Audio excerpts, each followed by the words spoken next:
onye bụbu minista etiti na-ahụ maka njem Rotimi Amaechi n'ọta bụ Fraịde kpọkuo ndị ọrụ nchekwa gasị ka ha sie imi n'ala chọpụta ma jidekwazie ndị omekome wakporo otu ndị ụgbọala convoy ya ma mụnye ụlọọrụ African Democratic Congress ADC dị na Ubima kansụl ime obodo Ikwere nke Rivers State ọkụ. Amaechi gara n'obodo ya maka ndebanye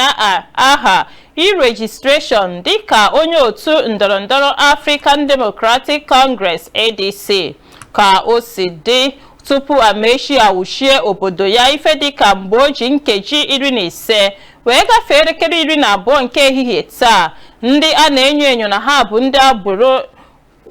akwụbagori ife mgbochi n'okporo ụzọ roadblock chụghachi azụ ụgbọala buses achọpụtara bụ ndị otu ADC wee na-aga nyabụ mmemme.